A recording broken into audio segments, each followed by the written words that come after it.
Masih tentang change management, kali ini kita akan membahas mengenai sigmoid curve atau kurva yang berbentuk seperti huruf S yang tertidur. Huruf S yang tertidur di mana kita bisa menganalisis dalam melakukan perubahan.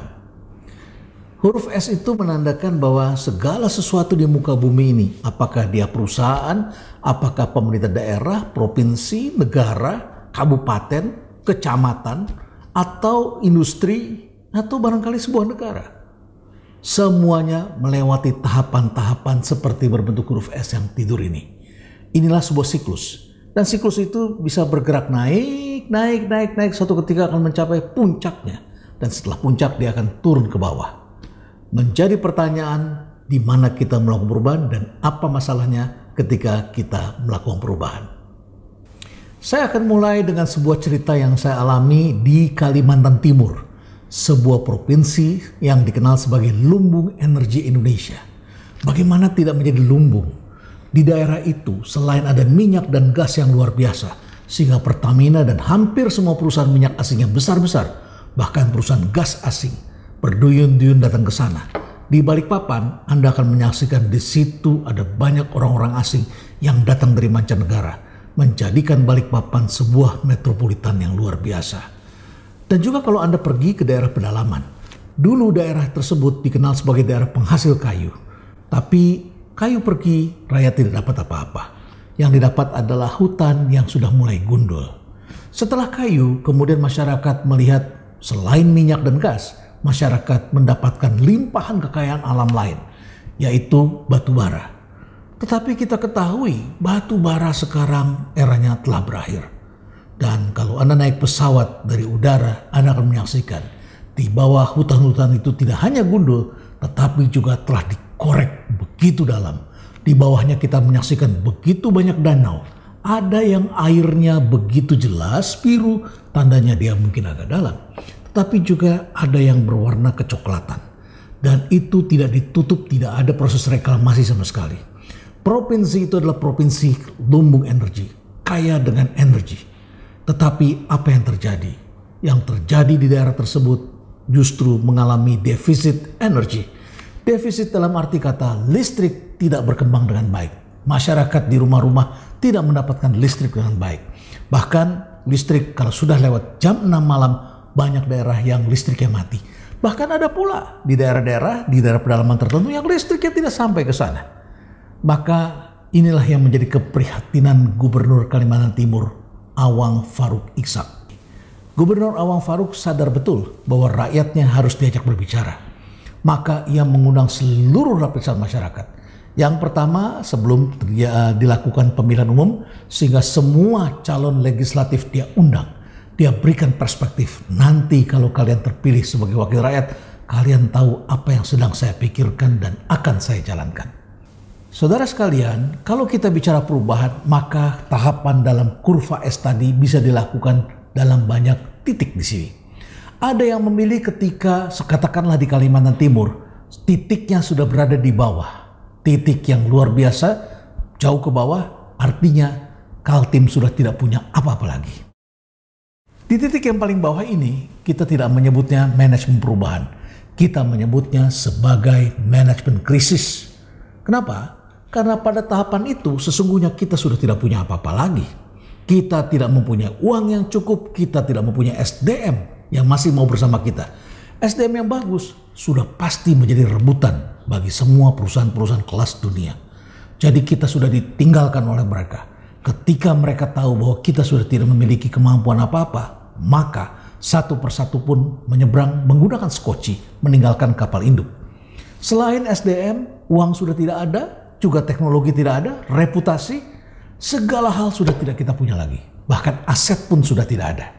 Ini tentu merisaukan bagi kita semua. Ini adalah titik di bawah yang kita sebut sebagai titik krisis. Pada titik krisis, strategi seorang pemimpin adalah menghentikan perdarahan. Seperti seorang gadis yang mempunyai wajah cantik, orang tua bercita-cita menjadikan anaknya seorang model. Dia dilatih sekolah model, tapi suatu ketika dia mengalami kecelakaan. Pilihannya hanya dua. Operasi bibirnya, karena bibirnya mengalami gangguan, atau kakinya. Dan dokter menyarankan kakinya ini harus diamputasi. Tapi karena orang tua hanya melihat yang gampang, yang terlihat, yang menyangkut masa depannya, bahwa wajahnya harus cantik, itu adalah modal bagi dia.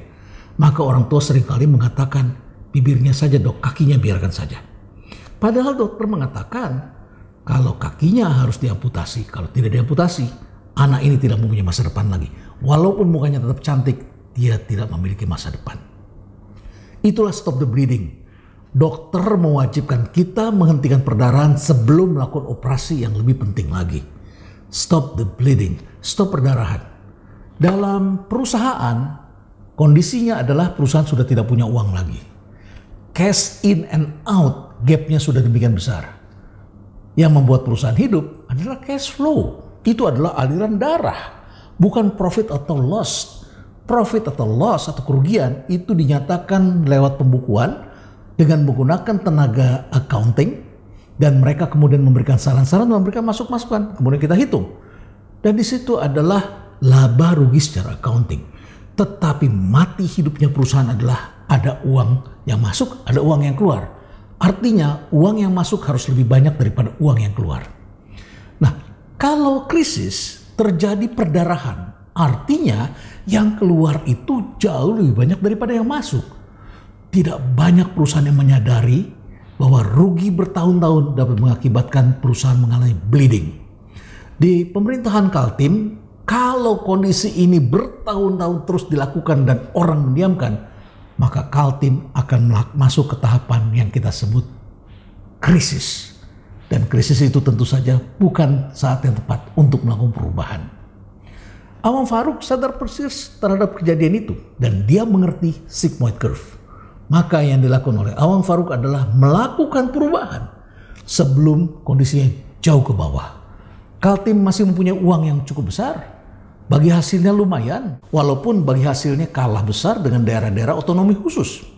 Tapi uangnya masih ada. Sementara batu bara, beruntung saat ini dunia tengah mengalami kelesuan. Pertumbuhan ekonomi Cina melambat. Impor batu bara dari Cina pun turun. Yang berakibat kita tidak bisa ekspor lagi dalam jumlah besar. Bahkan pemerintah telah menurunkan aturan, sekarang semuanya harus membuat smelter, harus diolah. Tidak boleh lagi diekspor dalam bentuk bahan mentah. Ini adalah kesempatan melakukan perubahan. Kaltim masih memiliki resources, bahkan sebagai putri yang cantik masih dapat mendatangkan SDM-SDM bagus dari berbagai tempat untuk membangun Kalimantan Timur. Di tengah masyarakat Kaltim itu, ia menyuarakan tentang perubahan. Dan dari berbagai hal masyarakat mengajukan saran-saran kritik begitu keras. Akhirnya Awang Faruk mengatakan, saya tidak minta apa-apa. Saya hanya minta support moral dari saudara-saudara sekalian. Support moral. Mengapa support moral? Jawabnya adalah ketika pemimpin melakukan perubahan, maka pemimpin ini pun akan dicaci maki. Pemimpin ini dianggap tidak becus. Pemimpin ini dianggapnya memberi janji. Pemimpin ini tidak bisa melaksanakannya. Hari ini dibangun, besok jadi. Ini bukan negeri sangkuriang. Hari ini kita tendang semua, kita bermimpi sebentar. Dalam satu malam ketika ayam berkokok, maka seluruh sudah jadi. Seluruh bangunan sudah jadi. Ini bukan negeri sangkuriang. Ini adalah negara yang harus dibangun dengan perencanaan. Dan karena ini adalah daerah yang terisolasi, maka yang harus dibangun adalah infrastruktur. Infrastruktur. Pelabuhan, bandara, jalan tol, kawasan industri, listrik, termasuk infrastruktur sosial, sekolah, lapas, dan lain sebagainya. Mana mungkin ini semua dibangun dalam setahun 2 tahun. Pelabuhan Anda rencanakan hari ini, perencanaannya barangkali butuh setahun. Setelah itu Anda harus mempersiapkan siapa saja yang akan terlibat. Anda harus lakukan pembebasan lahan. Anda harus cari investornya. Kemudian Anda bangun yang bisa selesai 2 tahun, 3 tahun. Tapi proses lainnya perlu waktu sekitar 2-3 tahun lagi. Artinya barangkali 2 term periode seorang gubernur belum tentu selesai. Oleh karena itu, maka ketika dibongkar, terjadilah caci maki. Dan semua orang akan mengatakan mimpi itu gubernur. Dan saya merasakan itu. Naik pesawat dari bandar udara di Balikpapan, Pesawat kecil, kami menuju ke Samarinda. Di atas pesawat, di sebelah saya duduk seorang pengusaha. Dan saya kemudian ditunjukkan, Pak, lihat itu di bawah, jalan tol. Dari atas udara saya menyaksikan jalan itu hanya berupa tanah dan hanya terjadi pintu gerbangnya saja. Sedangkan jalan terusnya tidak selesai dibangun-bangun. Belakangan saya jadi mengerti, rupanya persoalannya ada di pusat, di mana pemerintah pusat memberikan izin yang setengah-setengah.